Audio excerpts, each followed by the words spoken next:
Are you as obsessed with chicken wings as I am?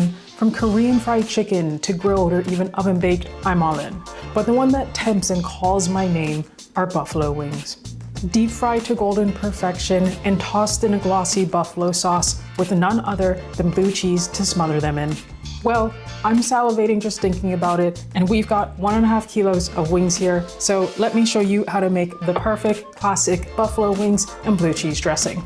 You could fry these whole, but I like to cut off the wing tips and chuck them in the freezer for the next time I make chicken stock. Your choice here if you'd like to separate the drum and the flat or keep them together. If you separate them, it will make it a bit easier to fit more of them in the pot for frying. Now that our wings are cleaned up and separated, it's time to heavily salt and season them.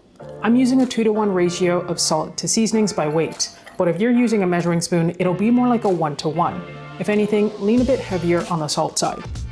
For our seasonings, we don't want to go too crazy here, as we want these to actually taste like buffalo wings. So I'm focused on bringing out those great buffalo flavors. We'll be using paprika, garlic, cayenne, chipotle powder, and a bit of black pepper. We'll heavily season our wings with our mixture, and this next part is technically optional, but I highly recommend it. We're going to space out our wings on a wire rack and then put them in the fridge uncovered for at least a few hours or up to overnight. This is going to draw out moisture from our wings, concentrate our wonderful wing flavors, and give our seasoning time to work its way through the chicken. While our wings are in the fridge, we're going to prepare our blue cheese dip and buffalo sauce. Starting with our blue cheese, we're going to combine in a bowl 1 cup of blue cheese, half a cup of sour cream, 1/4 cup of mayonnaise, 1 tablespoon of vinegar, 1 tablespoon of lemon juice, a good pinch of salt, and black pepper.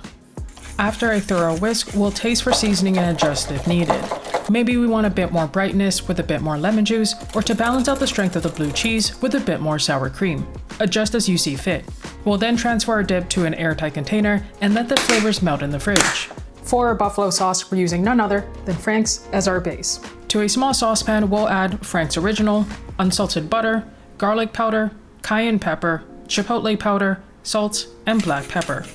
The chipotle and cayenne are technically optional, but I like a bit more kick to my buffalo wings. We'll melt over a low to medium heat and stir everything till thoroughly blended. A few hours later, we can see the surface of our skin has dried out, which is exactly what we want. If your wings are still a bit damp, you'll want to pat them dry before proceeding. Now it's time to fry our wings. This is also where we're going to be a bit special, as we're going to fry them twice for that extra crispy skin. For the first fry, we're bringing our pot of neutral oil, canola in this case, up to 275 degrees Fahrenheit.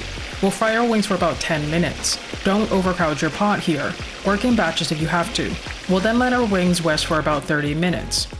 For our second fry, we're raising the temperature of our oil to 375 degrees Fahrenheit. Fry the wings again in batches till golden and crispy. Once our wings are done and crispy, we can toss them in a bowl, drizzle on our buffalo sauce, and toss till evenly coated. Lastly, we'll plate our wings mile high, add our blue cheese to a bowl, and as per the rules of classic buffalo wings, we'll serve these with some celery and carrot sticks. Now there's nothing left to do but sit back and enjoy.